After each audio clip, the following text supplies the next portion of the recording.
Want to learn steps that are needed to move from self-publishing into traditional publishing? Then this is the show for you.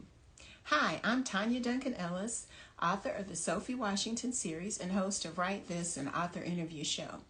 And today I am excited to welcome Dominique Okonkwo, who is a successful self-published author who recently moved into the traditional publishing space. And I'll be asking her questions about her journey, how she got into publishing, and steps that she took to get her upcoming traditional publishing deal. And we're waiting for her to join us. I see some other people who have come in. Thank you so much for tuning in. This is going to be a great show, and I welcome you to post any questions you might have for Dominique in the comment area so that I can get information from her. She's based in Miami, and she's been doing some amazing things since she started self-publishing during the time of the pandemic, and she's made a lot of big moves, so it's going to be fun to talk to her today. And I hope that she's going to be on here soon. But while we're waiting for her, can you put in the comments where you're from? I see a few people here. Tell us where you're from, and if you have any questions that you want to ask about moving from self-publishing into traditional publishing, I would love to hear them. So let's see if we've got a few people on there. You've got somebody from Greensboro, North Carolina. I've never been there. And we've got some other people here that are coming on. And I'm based in Houston, Texas. It's still burning hot here. I've been hearing a lot of people talking about that we're moving out of summer and into fall, but it's hard for me to tell what seasons we're in. So hopefully Dominique will be here, and I'm actually going to send her an invitation and see if she can, she'll come on. She knows that we're supposed to be here today. And I'm really excited.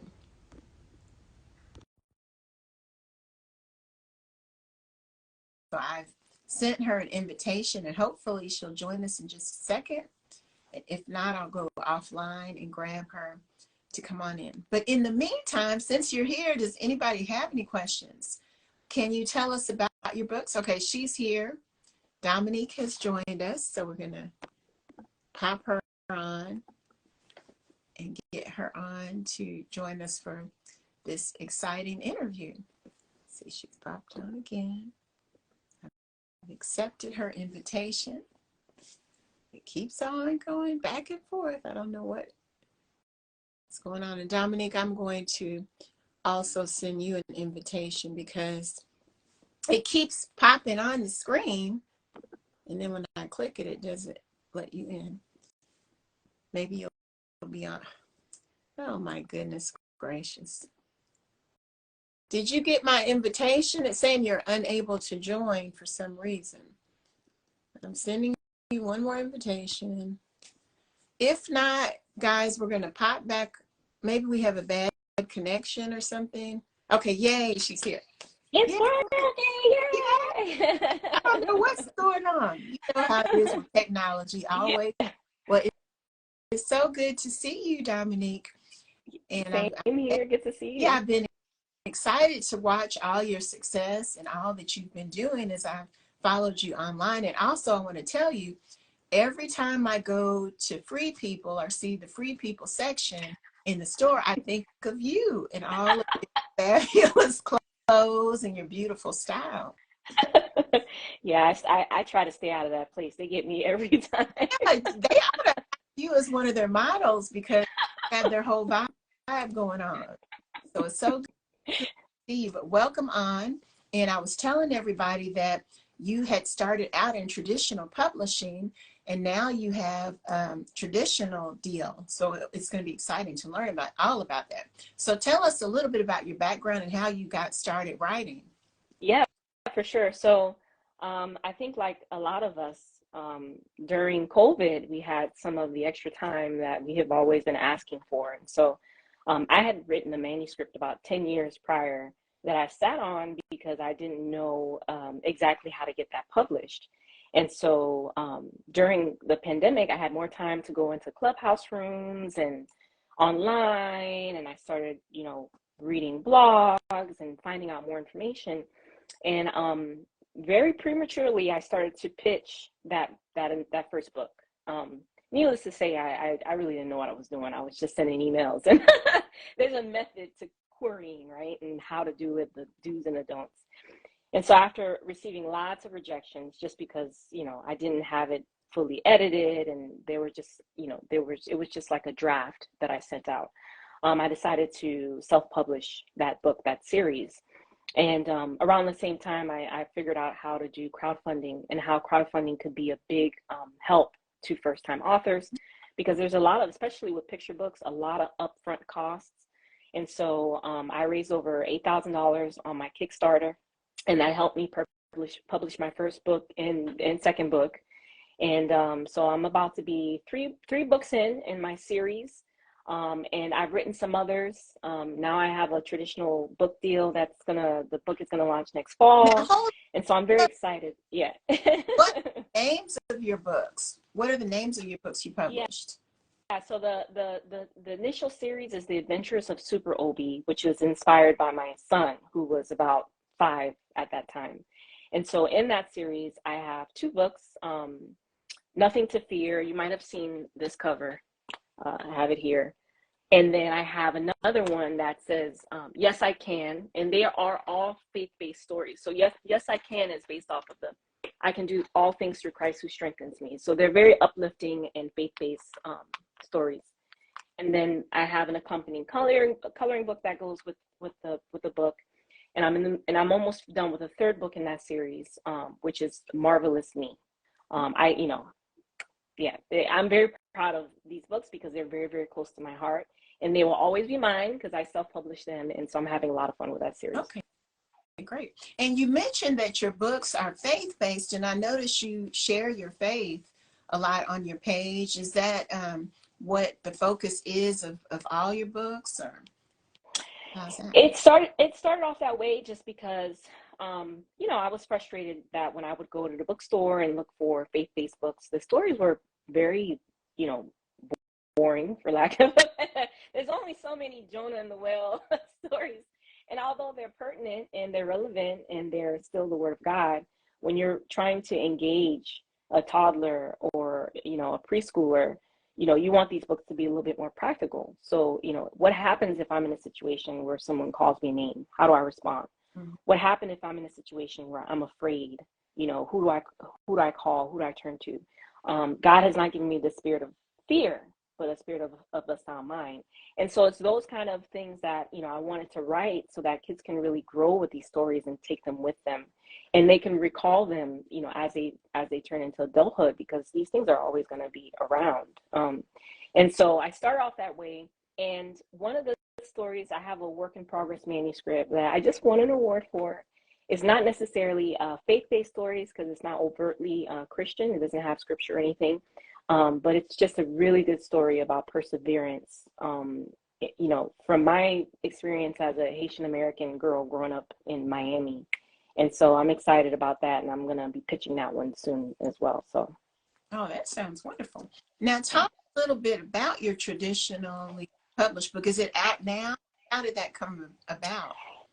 Yeah, I just, when you're an author, you realize there's just so many things you can do. You start off one way, and I know you know this because you've been doing this for over 10 years, right? For a long time. And so I didn't want to limit myself to just my series because I have so many stories. And the more time you spend writing and just the more you educate yourself, you go to these conferences, you meet other authors and things like that, you realize that there's just so much more that you can do. So I wanted to try querying again. Now that I had, better resources, better tools, a better idea on the way I could be successful. And so instead of sending out 60 emails all at once, I actually did the study, and I paced myself. I had batches. I made sure I was completely okay. Explain that. Wait a minute. Explain that to you may not understand that. Yeah. Yeah. So, it's funny because when you're querying editors and agents, there is a level of homework that you have to do, because in the beginning, understanding that the book is a faith-based book, my target person to work with, because it's a relationship, you and your editor, or you and your agent, you're really working with this person, and they're really in your corner, so to speak, and they want to work on things that also excite them. So I can't send my manuscript, my Christian manuscript, to someone who only wants, sci-fi or LGBT, all that, because it's not what interests them. They're not excited about that. It's not what they're looking for. And it's not to say they will never be looking for it, but they're very specific when you're looking up online and things like that on what they're looking for. So I realized that I was wasting a lot of time querying people for something that I was passionate about, that they could care less. And it doesn't mean that your manuscript is bad. It just means that it's not something that they're looking for, and it's personal preference, and that's okay. This is why there are a gajillion books on the market, And so second time around, I really did some research on the right publishing houses, the right editors, the right agents who would be passionate about what I wrote. And being a faith-based or Christian, author, and having these manuscripts, it's a smaller pool, because there are not so many publishing houses that accept this type of work, because they market specifically to those type of buyers, people who are looking for, faith-based books. And there is a market for that, but not everyone is doing that. And so I had to really look at books that had been previously published. I had to look at articles that were written by agents and editors on, like, Writer's Digest and some other, magazines, because it was there I was able to kind of trace back that, oh, this company, has these agents who are interested in these type of books. So let me find out their information and pitch to them. And I was much more successful in a shorter period of time, because I had done that research, and that homework really before I started just sending emails and kind of essentially wasting my time. So yeah, I encourage anyone to really, really take stock in what they have and think about if this person even really cares. And thankfully, a lot of editors and agents are very specific on their websites, on Publishers Weekly, on the type of stuff they want to see. And it changes, so you got to kind of stay in contact with them and get to know them a little bit too. Okay, great. Yeah, that's very key. And another thing you mentioned was you sent batches out, because sometimes if you may have made a mistake, or you see something's not working, so you can change with the next batch. But if you sent everything out to all of the people you're interested in, then it makes it more difficult, because you may get rejected from all of them right off the bat. Right. And so, yeah, batching is important for that reason, because sometimes you do get a revision.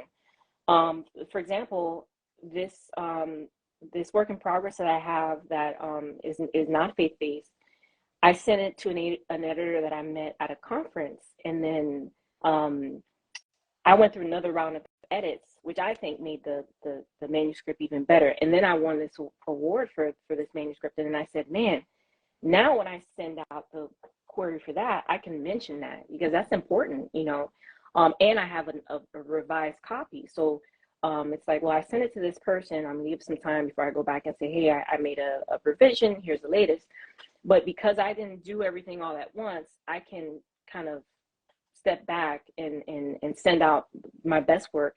And the other thing is too, I found myself in a position where you definitely want to make sure that you give the agents and whoever you're querying time to make a decision, because you might find yourself in a situation where a couple people are maybe interested, and then you want to give them time in between, so that you're not dealing with three maybes, which I call them, and you're trying to juggle between the three, because you send everything all at once. And so if you're ready to query and you have your top, for sure you want to work with this agent or this publisher, reach out to them first, do your batches. My batches are 25. I try to do that in a month. Then I wait a month or two and give it time to see what comes back. Some people are really good with letting you know right away. I'd rather get like an immediate no than never hear from someone ever again, you know, because that's like, okay, and I track it, because now that I'm going back and doing this again, I already am starting with a list of people that I've already researched, and I have an idea of who may be interested. So you have to track like who you sent the query to, when you sent it, if it was a follow-up. You know, it's tedious, but it definitely helps with this process for sure. Now, why did you want to move from self-publishing to traditional publishing? What made you want to do that? Yeah, that's a good question, because my editor asked me the same thing. She says, well, you know, you can publish this book on your own. And my answer to that was, it's a learning process, because I think I'm doing this the right way. So far, you know, I've learned from publishing my books and understanding like once you get the first one out of the way, the rest of it is a lot easier to go through. But going through this process on the other end has been very interesting too, because I'm doing it through the traditional sense. And at the same time, I see it as a partner, because when it comes to my books, the distribution, if my books get into bookstores, the marketing, all of that, I do completely on my own. Whereas now I have a team of people who are helping me formulate that marketing plan. They're giving me suggestions. They'll help with the distribution. They'll help with the bulk orders and the bulk sales. Yes, they're taking a piece of that, but it's worth it, because I can still work my personal business and my self-published books. And on the same time, I do have the backing and the support of a publishing house. And so, so far the process has been, you know, even like looking for the illustrator. When I found my illustrator, it was not easy. It was not easy. And so this time around, when they found the illustrator, and I was so grateful, because, you know, I had requested that the illustrator be a person of color, and they completely were on board with that. They were completely on board with the main characters being characters of color. And so being able to have this publishing company have, you know, the connections to help me find this person was tremendous, because on my own, I remember looking for someone and having to deal with, you know, trying to get the sketches back, and, you know, where am I going to pay you? And it's a lot. So I appreciate it's a support. It's a partnership. And I'm hoping that this is not going to be a one book deal type of thing, that we can continue to work together. So far it's been going very, very well. That sounds great. So congratulations for your awards and, you know, all the moves that you've been making. And it seems like you've really taken this, it shows me that you are a business person. You know, it's not just writing a book. Even when you're trying to get into traditional publishing, you've really looked at it in a methodical, business-like way when you've been doing this. Yeah, I think that's the first revelation I had after I published, or when I was getting ready to self-publish my first book, is the writing is the easy part. I think people, and it's funny, on this last few years, the last 3 years, it's been 3 years, I find people all the time who, you know, and I do one-on-one coaching, like if someone has questions or whatever, and everyone has written a story. You know, a lot of people have done the first part, which is I wrote the story. That's the easiest part, because you write the story, then you got to rewrite the story, and you got to rewrite the story. Like, you really, you know, no one, I've written a bunch of stuff, and I've never been, it's not, I don't know about you, but my first draft is never like, oh, I got it. Like, even in my mind, when I think, oh, this is good, it comes back with edits, and I'm like, ooh, I got to rethink this. But then all of the setup and the marketing and the planning and the, you know, the relevancy with the keywords and understanding your target audience and the, you know, the timing of when you're going to release the book, and, you know, the things that come with the book, you know, the freebies and the critiques that you want to get to back it up, and the endorsers and the influencers, you know, and it's just, there's a lot of things. And so I tell people, it just depends on what you want. Because some people, they just want to write a book. They want to write the book for their child and, you know, have it up on Amazon, and if people find it, if somebody wants a copy, or, you know, no big deal. And if that's enough for you, then that's good. You know, I tell people whatever you want, but you got to figure that out before you get started, because once you get in it, it's so many different branches that you can take, you know, and it could be overwhelming if you're not prepared for it. Right. And then what I find is there's so many changes, even with Amazon and, you know, all these different platforms and things. There's constant change that you have to keep up with. So it is a lot more than just writing that book. If you want it to be more than something as the keepsake, you know, if you want it to sell to other people, there's a lot more going on than just writing that book. Yeah, that is definite. Even like one of the things that during COVID, you know, there a lot of people weren't going outside. And so once things started to let up a little bit, I started to do the author events, in-person events at fairs, and as much as I love it, because you get to meet the kids, you take pictures with the kids and the parents, and if you're a regular at a particular festival, people, they remember you, they come back to your table, they want the other book. Oh, I have that one, I want the other book. But you have to be prepared. It's an all-day thing. It's an all-day thing. You got to make sure you order, you're preparing in advance, make sure you have all your copies and your supplies and your freebies. You got to pack up your truck. You know, you got to, you know, bring some snacks, because you're going to be stuck at the table all day. In Miami, it's hot. You know, you got to wear things. You know, sometimes it rains. You got to prepare for rain. So it's like, you know, depending on where it is, you leave in the morning, you don't come back till this, you know, till this, it's dusk. And it's a labor of love. Like, you really got to enjoy that thing. And again, if that's not what somebody wants to do, then you don't do that. But, you know, if that's something you want to do, you got to be prepared for that too, you know. Right. Yeah. It is a labor. It really is a labor of love, because especially even with children's books, like you say, there's all these engagements and other things to get out with the readers. I guess that's with any genre, but in particular, even with school visits or different festivals and all those type things. So it is purely a labor of love, that's for sure. Right? Yeah. So, so what is next for you? You say you're working on a new project. What else do you have going on? So I am preparing for this launch for next fall. I have two work in progress actually this month, because I said, remember before I said 25 in the month. So September is, I'm trying to get to 25. I think I have about 8 queries now for those 2 manuscripts. And I did write a women's devotional journal on the fruit of the spirit. That was really just a personal project that, you know, I was encouraged to publish, which I'm glad a friend of mine did encourage me to do that. And so I was thinking about maybe doing something similar, but with a different, you know, a different topic. And I just want to spend more time, you know, writing. This year I haven't done a ton of community events, just because I've been like working on these manuscripts, going to conferences. I attended my first conference earlier this year with SCWBI. It was amazing. And so just really educating myself and trying to see what else I can do, but really just pushing these, you know, what I've written, these manuscripts, and then trying to see next year what else can be done. But there's always something. I do want to get better at spending at least 15 minutes a day writing. There is a memoir of sorts that has been circling around in my head, so maybe starting with that.